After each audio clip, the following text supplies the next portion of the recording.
All right.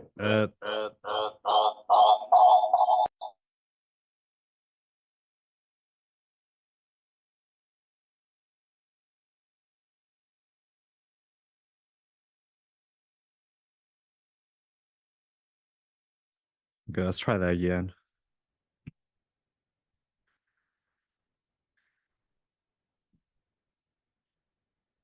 So on so we started chapter 9 yesterday, and we're going to be going through this week and next week,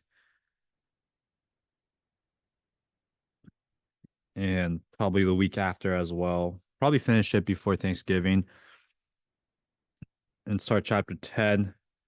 So this section of the lecture slides will be covering PD design, and we're going to be talking about basically what a PD controller does is it takes the derivative. So it takes the derivative of our error, the change in error, into consideration. So if our error is changing really fast, it's going to adjust that feedback signal proportionally to the rate of change. It also looks at the error as well, but it mainly looks at the change in error. Uh, and then lead compensator is just so PD controllers require a power source.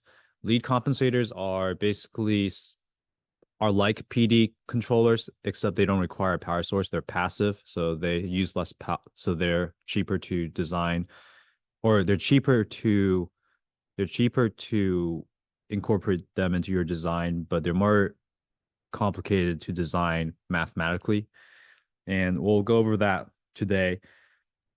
So basically, in chapter 8, we talked about root locus, and with the limitation of root locus, we're really limited to the closed loop poles based off of the trajectory of our closed loop. Or we're really limited on our choice of closed loop poles because this trajectory is fixed just by gain adjustment. So the purpose of controllers now is that they change the shape of our root locus. And what we usually do is we pick a pole that we like, a pole like here, point B. And by adding a PD controller to this system, we can actually change the shape of this root locus to reach point B, or a lead controller. Yesterday, I just went over basically like the limitations of chapter 8, in that I also went over like a little handy trick when we're looking at a pole zero map on the right here. The radius is where the natural frequency is constant. And then if we draw straight lines from the origin, that's where our damping ratio is constant. And basically, when our line from the origin is horizontal, it's a damping ratio of 1, or yeah, damping ratio of 1 or higher, actually. And because I think it should be this, I want to say it's this instead, because then we have real repeated roots, or we have real repeated roots, or we have real unique roots. That's going to be a more accurate statement. Really cool trick. And remember, when we're looking at our closed loop poles, we are looking at the real part, which consists of the damping ratio multiplied by the natural frequency, and the imaginary part, which is the natural frequency multiplied by the square root of 1 minus zeta squared. And one basis of one focus we look at for controller design is we assume the system behaves like a second order system. So we use second order systems as our basis for what the system is going to act like, more or less, but it's not always accurate, but we rely on that. So the limitations of root locus. Gain adjustment alone may not be adequate to meet the desired transient response. So the solution is to compensate the system by adding poles and zeros such that the root locus changes shape so the closed loop poles are at the desired location. So this act of adding poles and zeros is what PID controllers do.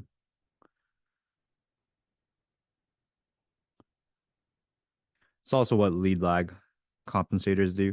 I don't know why they call them compensators. You say controllers, compensators. I see them as the same thing.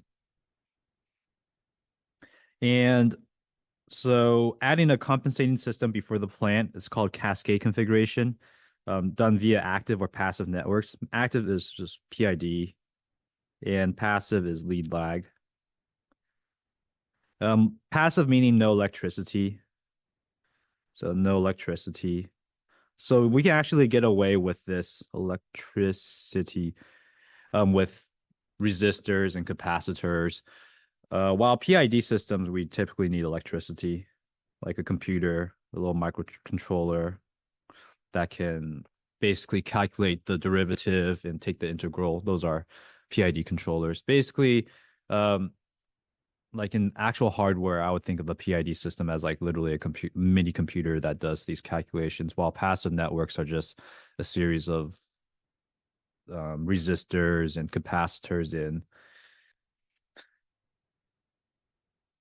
So the downside is that the system order will increase because we're adding poles, we're increasing the order of the system, we're adding zeros, and then when we feed that back, those will contribute to a higher system order. So that increases our control or our system complexity. So let's say I have a second order system and I add a PID controller, I'm going to increase the system order by 2. So it's hard to quantify system performance for higher order systems without short of just doing this simulation. And using second order approximation might not be good. So second order approximation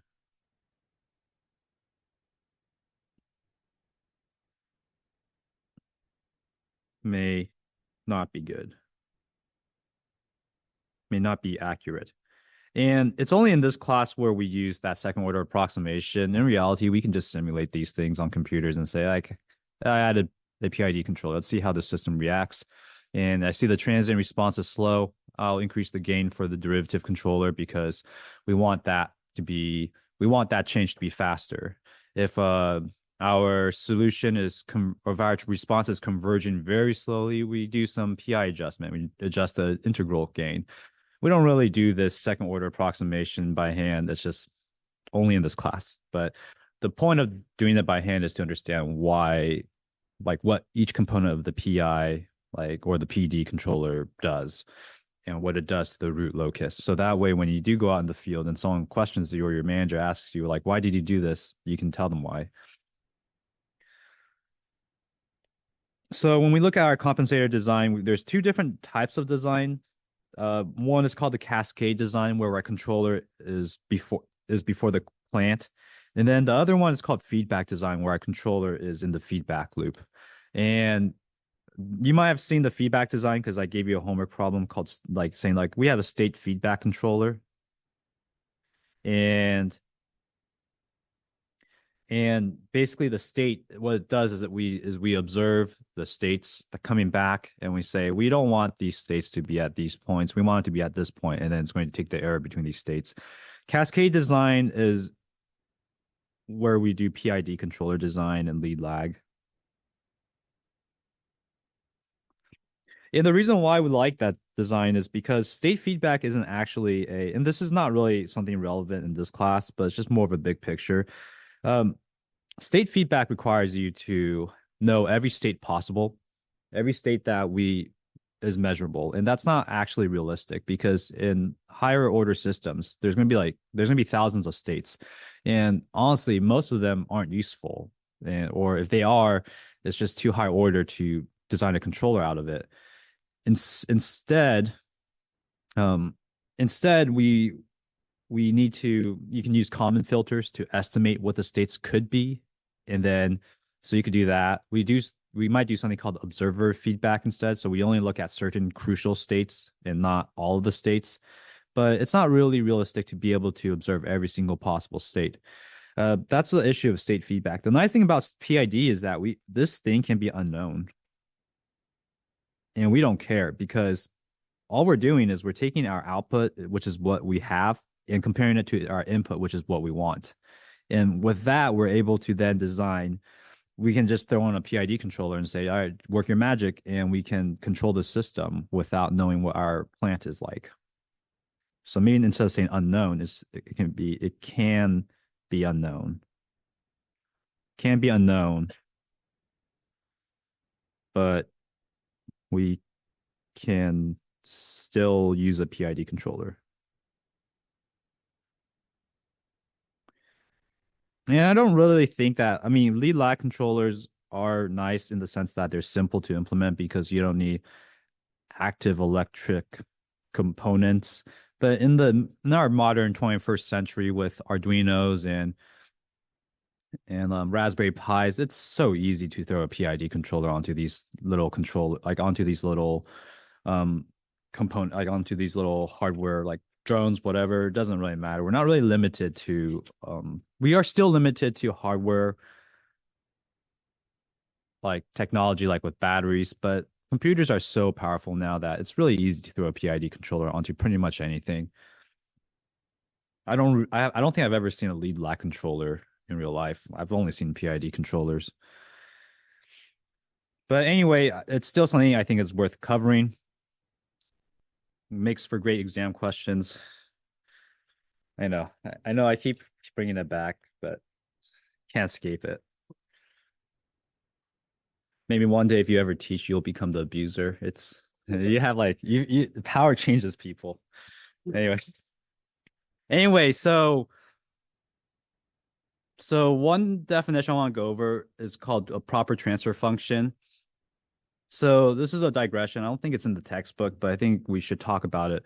So a transfer function must be proper for it to be realizable. And when I say it's realizable, meaning it's all real systems are proper transfer functions. There is no such thing as an improper transfer function in real life. It does not exist.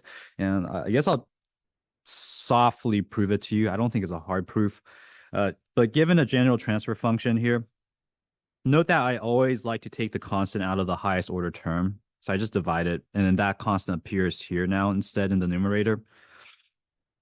So a proper transfer function is defined when the order of the numerator does not exceed the order of the denominator. So in other words, our power in the denominator is higher than the power of the numerator.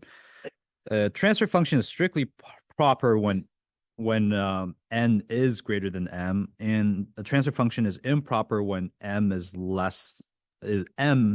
greater than n. So the numerator power is higher. And improper transfer functions simply do not exist. And to prove that, or maybe not to prove it, but to talk about the rationale behind that is, so S is just a const or is a complex number, and S is in this complex plane. It can be anything. So basically, when S is in the complex plane, so meaning it can be real, it can be imaginary, and the real and imaginary components allowed to go to infinity. So we need to look at we need to look at the behavior of transfer functions when S goes to infinity. So for n greater than m, g of S is going to go to 0 as S goes to infinity. And that's actually, it's just all real systems are like this. The reason why we say that is because you never have a system, like a passive system, where we have an input and the output coming out is going to be higher than the input. That means you're just creating energy from nothing. It's different when we have a system that's powered by something and we have an input going in and the output's larger, but it's because we have external power going into the system. So for when n is equal to m, then g of S is going to be constant as S goes to infinity.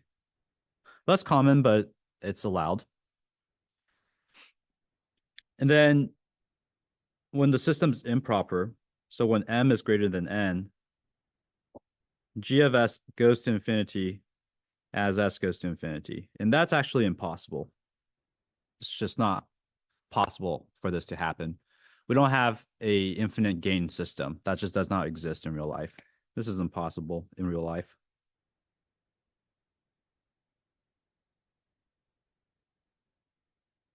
It can happen in the math world, but we're engineers, we're not mathematicians.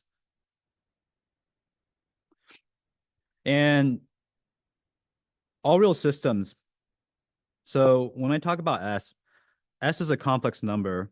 If we set S to be a frequency component, basically what we're doing is we take this object, right, and we shake it a lot, and we see the output response. Like, so the input is a sinusoidal input, the output's going to be a sinusoidal output, but the magnitude of that output is going to be lower than the input usually. And usually the system looks like this. And most systems behave like this. If we're looking at here on the real axis, we're looking basically as the value of S as a frequency component. And we're looking, and let's say Y here is the magnitude. This is the Y magnitude.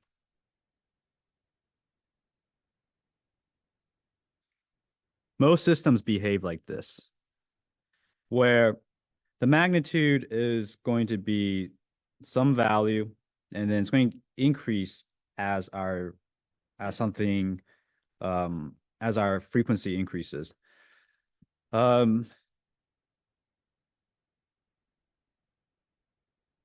Basically, like if you have, I don't know, like if you take something and you shake it really slow, the magnitude is going to be really big. But then if you like do like really high frequency vibrations, the magnitude of that vibration is very small. And that's what we're seeing here. And maybe I'm jumping the gun here. This is more in chapter 10, so we'll talk about that more. I'll bring a demo for that. But what I'm trying to say is that it's to reinforce that this doesn't occur in real life. And that's what a proper transfer function is. It's when the order of the power of the denominator is larger than the power of the numerator.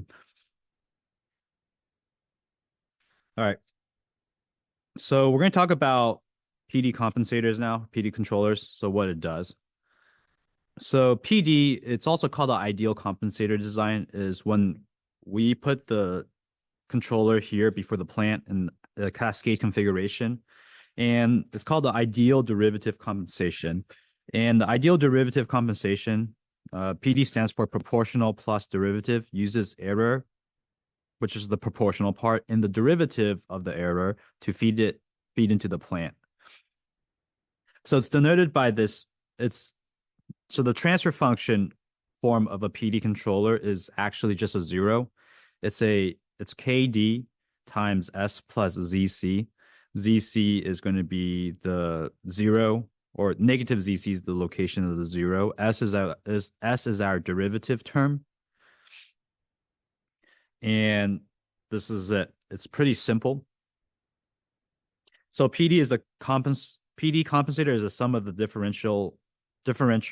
differentiator and a gain, and adds a zero to the open loop system and increases the closed loop system order.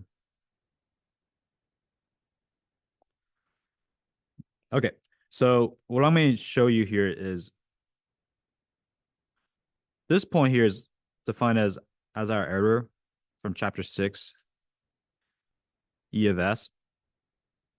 So then, because we're taking the difference between the output and the input. So then what we're going to do is we're going to look at the signal here using the signals method. And C of S is KD times S plus ZC. So that we get the signal KD multiplied by S plus ZC. And here KD is just is our gain term. And it's going to be multiplied by E of S. So then when we multiply this out, we get KDS E of S plus KDZC E of S. And when we take the inverse Laplace transform of this whole system, or this equation, we get KD E dot of T, because this S term is our differentiator.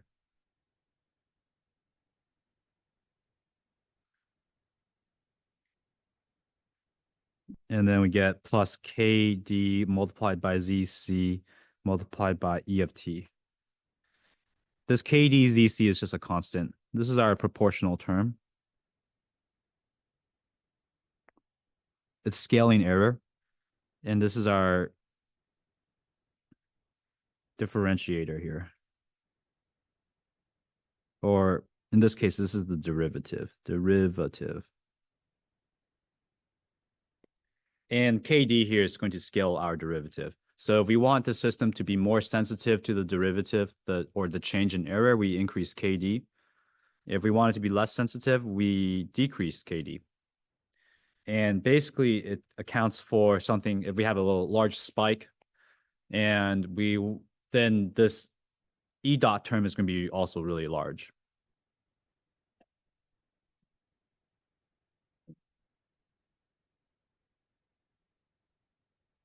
Any questions? So one other thing, if we're talking about the open loop system here, our open loop system is now C of S multiplied by G of S multiplied by H of S. H of S here is going to be 1 in this case because we're looking at negative unity feedback. C of S is our controller. One thing I dislike a lot about the textbook is that I think in chapters 2 and 3 they use C of S as the output, and now they put C of S as the controller. So context matters. In general, now I'm just going to generally leave C as the controller, Y as the output. I just do not like the textbook's notation of going back and forth. Sometimes you might see me put X as the output, but that's usually in reference to like position. All of it is just context. But if it's ever confusing, please ask me for clarification because notation is not always great and it's very abused. So you see here now that by having a PD controller, we add a 0 to the system. So we have a 0 at minus ZC. And here in this case, ZC is always going to be positive. We don't ever want to add a 0 in the right half plane. That's called a non-minimum phase system, and we don't want that. Okay.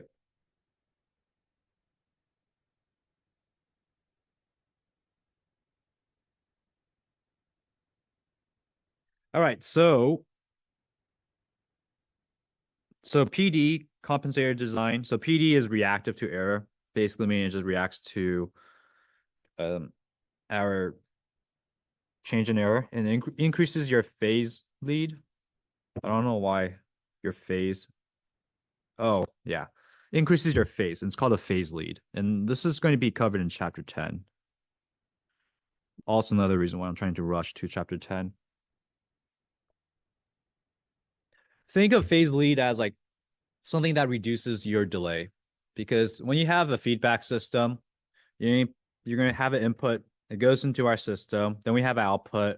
Once we get the output, we measure it. It goes through another sensor. That sensor feeds that information back to our input.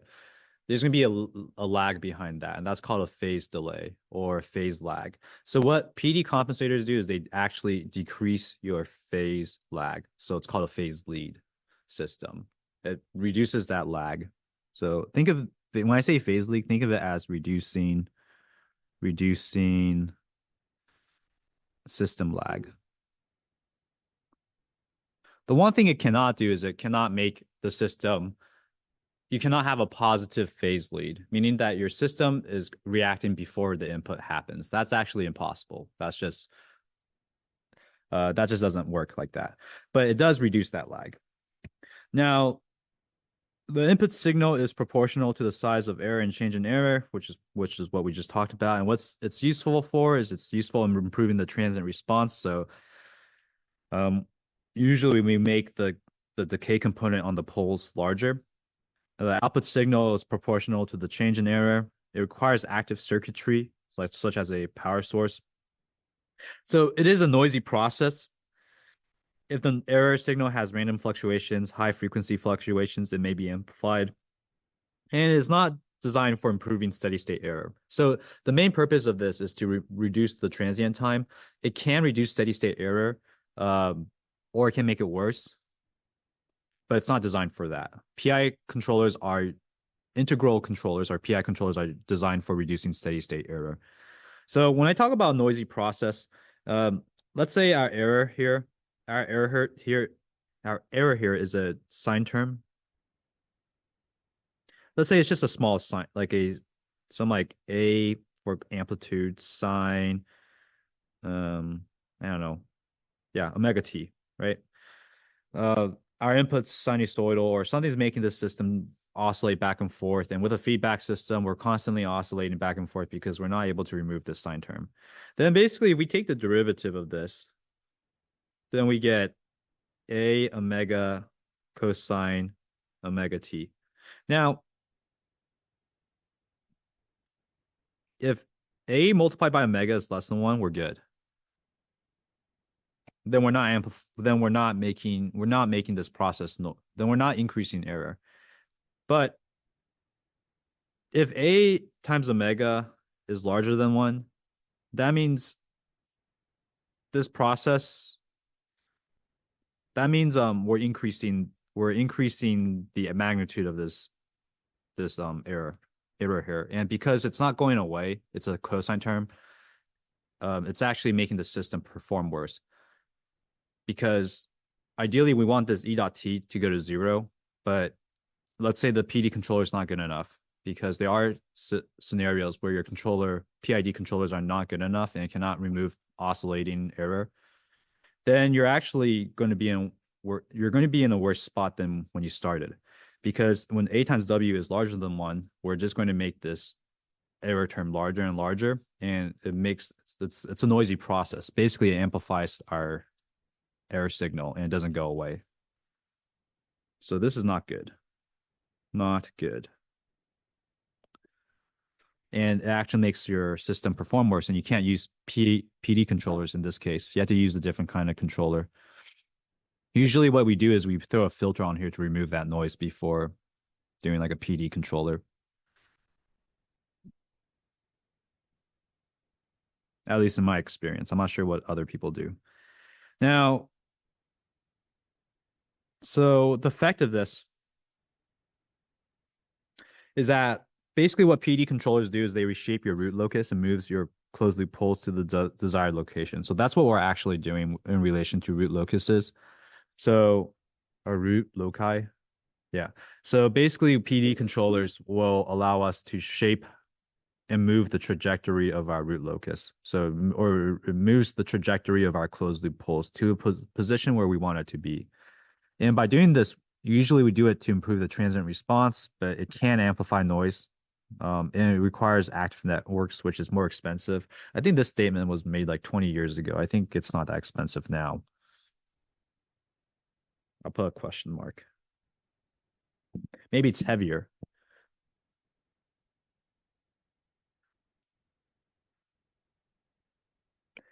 Okay. And here are the steps for it. And I think with this kind of controller, it's just best to show it through demonstrations or through example. So steps for PD compensator design. First, we use second order approximation for your design. Then we calculate the location of the 0, which is minus ZC, according to the location of the desired closed loop poles, using percent overshoot, damping ratio, settling time, and rise time as your angle criterion. Or yeah, we use these performance metrics as where we want to place our closed loop poles, and then to make sure the root locus falls on that point, we use the angle criterion, and then we calculate KD. It's not using the angle criterion. I don't know why I have that written there. I think it's the magnitude criterion. I'll correct that. So then we calculate KD using the magnitude criterion. And so these are the steps. We'll just do an example, and I'm going to write out the steps in this example as well, so you don't have to copy it down. So let's design a PD compensator such that the system has less than 16% overshoot and 3 times reduction in settling time. And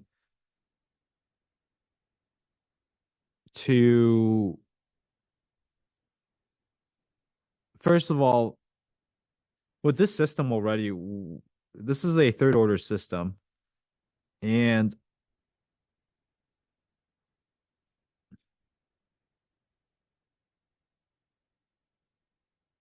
yeah, so this is a third order system. So because of that, using second order approximation doesn't mean that we'll meet these performance metrics, but we just have to try our best.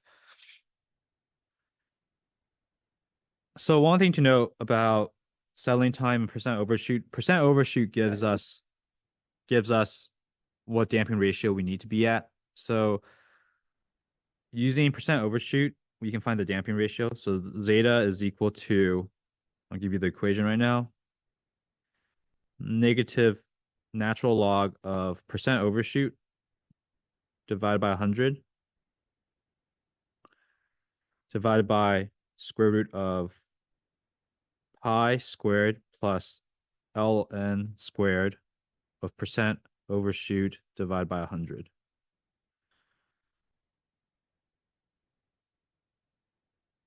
So when we plug in 16, so we're going to plug in 16 here, we get 0.504.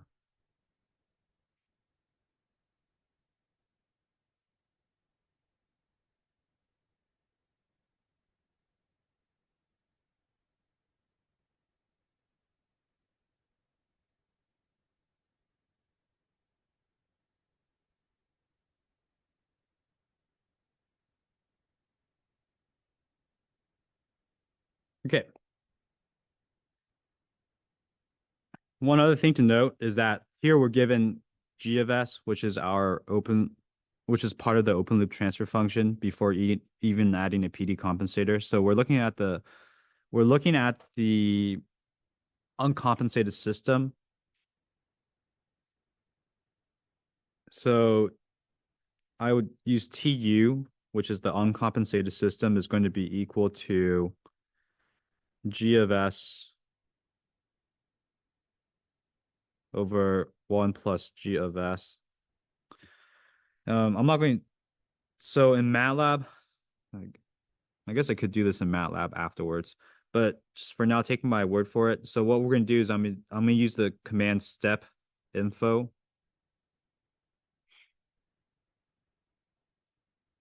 And step info of T of U.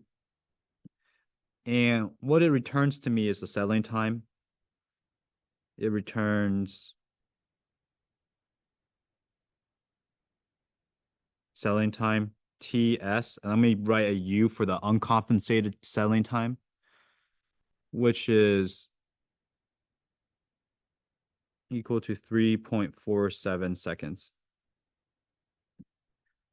So that's our actual settling time.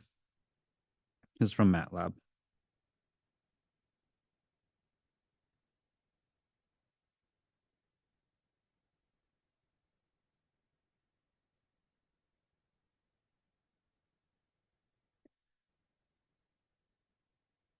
Okay. So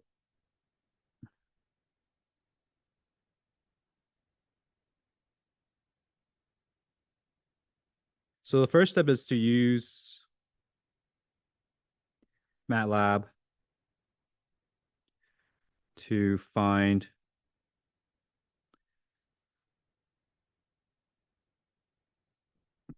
the closed loop poles of the uncompensated system.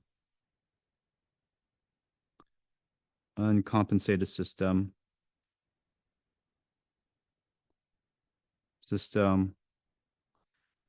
with zeta is equal to 0.504. The reason why I want to do that is because from there we can get our because we're basing this design off of second order systems, even though there's three poles. So this simulation here is the settling time. TSU is the performance of a third order system.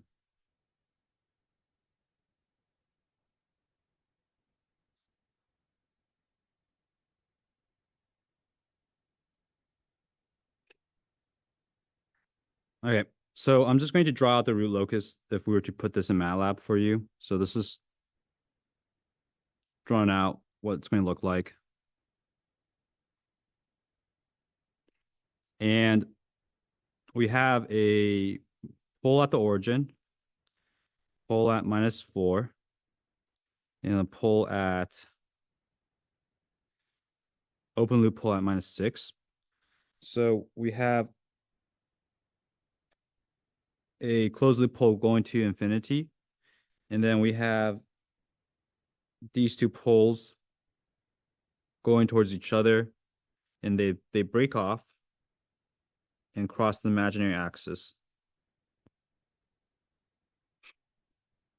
And basically what we're trying to do is we're using damping ratio. So this is in MATLAB. You look up and find zeta is equal to 0.504. And you see that intersects this point here.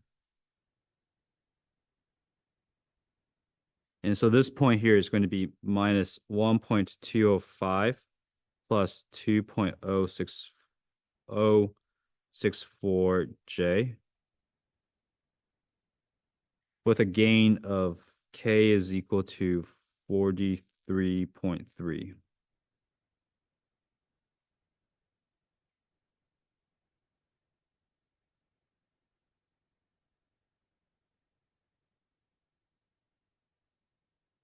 So if we were to calculate this using second order approximation,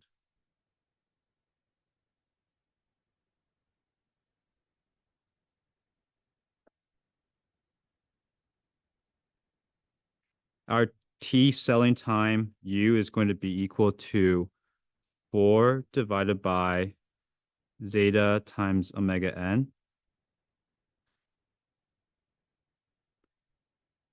And which is going to be equal to 4 divided by 1.205, because this point here is negative zeta times omega n. This point here is omega n times 1 minus zeta squared j. And we actually get 3.32 seconds, which is different from what MATLAB found, because this is a third order system, but we're using second order approximation.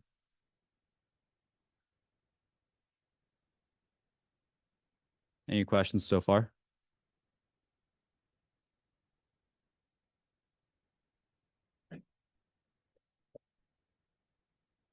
Okay. So what we want to do is we want to have a 3 times reduction in settling time while maintaining the 16% overshoot. So our new desired pole is going to be somewhere over here. So basically we want to put like the new desired pole somewhere over here because we're trying to stay on this diagonal here.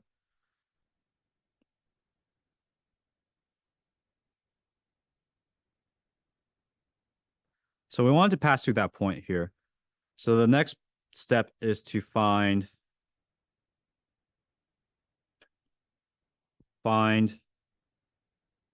the new closed loop pole location.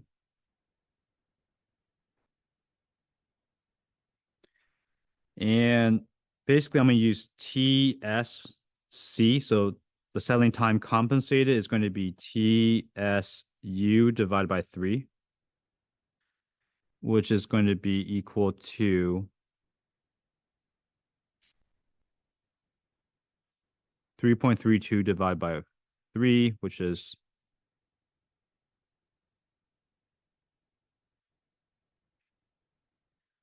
so that's going to be our new settling time. And that's going to be equal to 4 divided by zeta multiplied by the natural frequency. And I'm going to write C. So this is going to be the new natural frequency, new compensated omega n. And zeta still remains the same at 0.504. So when we solve for this, we get the new natural frequency to be equal to 7.17. And zeta is still equal to 0.504.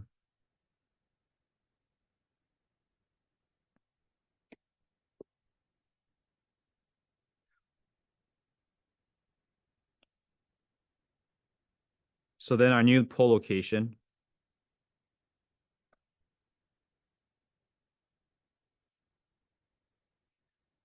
is going to be at negative zeta omega n c plus or minus omega n times the square omega n c times the square root of 1 minus zeta squared times j.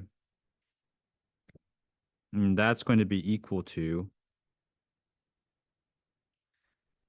negative 3.613 plus or minus 6.193 j.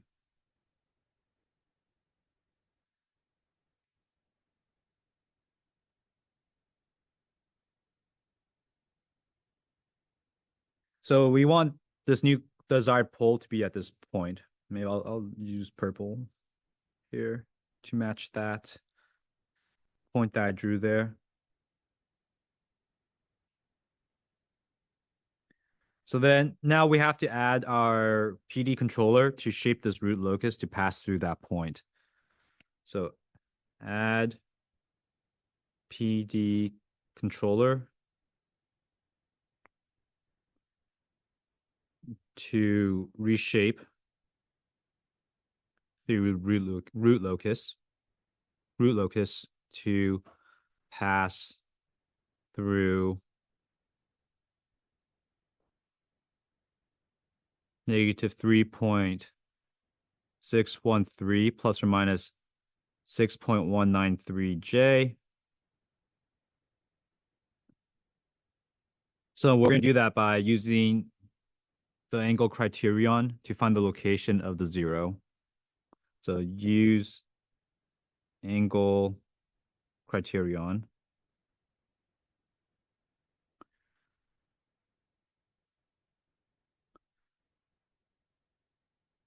To find the location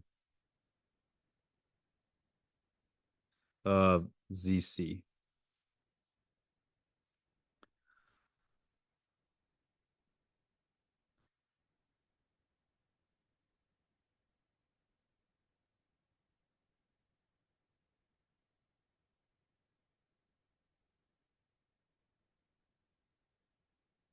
Good so far? Any questions?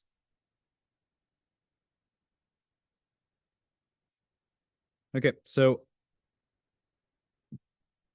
I like to draw out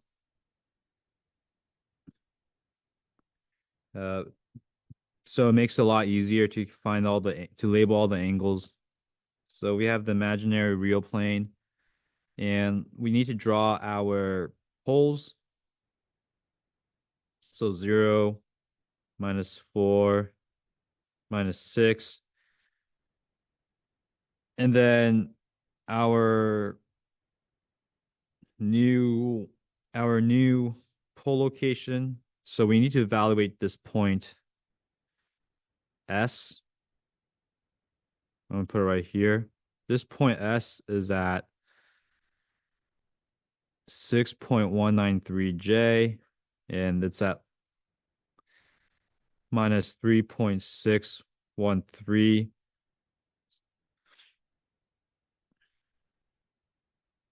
And we need to take the angles from each of these poles, and then we're adding a 0. And I don't know where the location of the 0 is. It could be between 0 and -4. It could be past -6. We don't know where it's actually at. So this is minus ZC. It's not located between -4 and -3.6. We don't know that. But we're just basically adding a 0 now. I'm going to call this phi1. And then I'm going to call these other angles θ1, θ2, and θ3. But there's going to be an angle for sure where we meet the angle criterion. So now we're going to basically find the sum of the angles of the zeros minus sum of the angles of the poles is equal to an odd multiple of 180.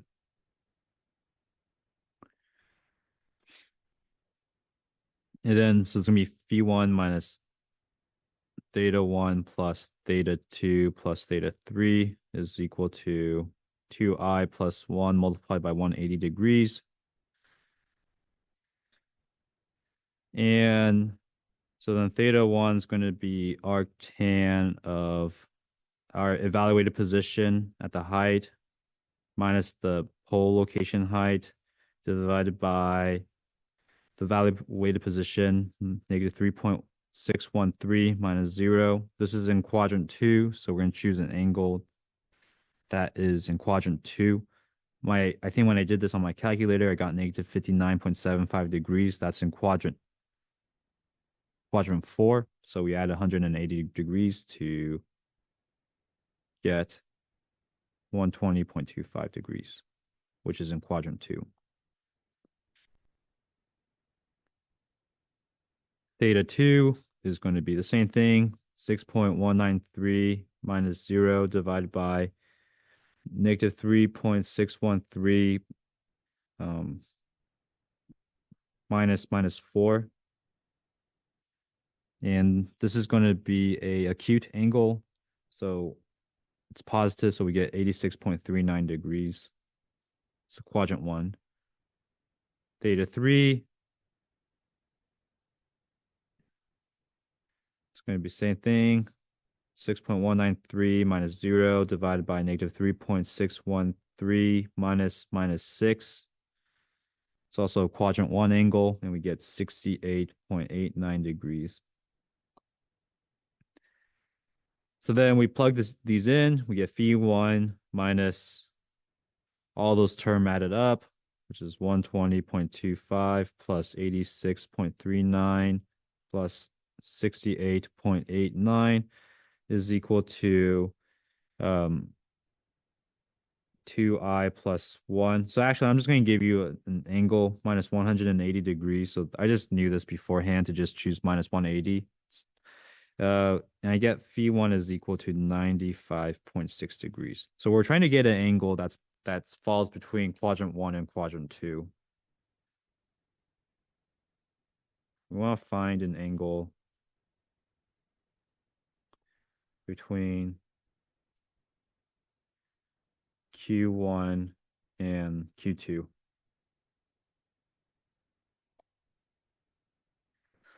So by doing that, we keep it above. We're evaluating the point because the point is between quadrant 1 and quadrant 2. Because if we're to the right to the point, we're in quadrant 2. If we're to the left of the point, we're in quadrant 1.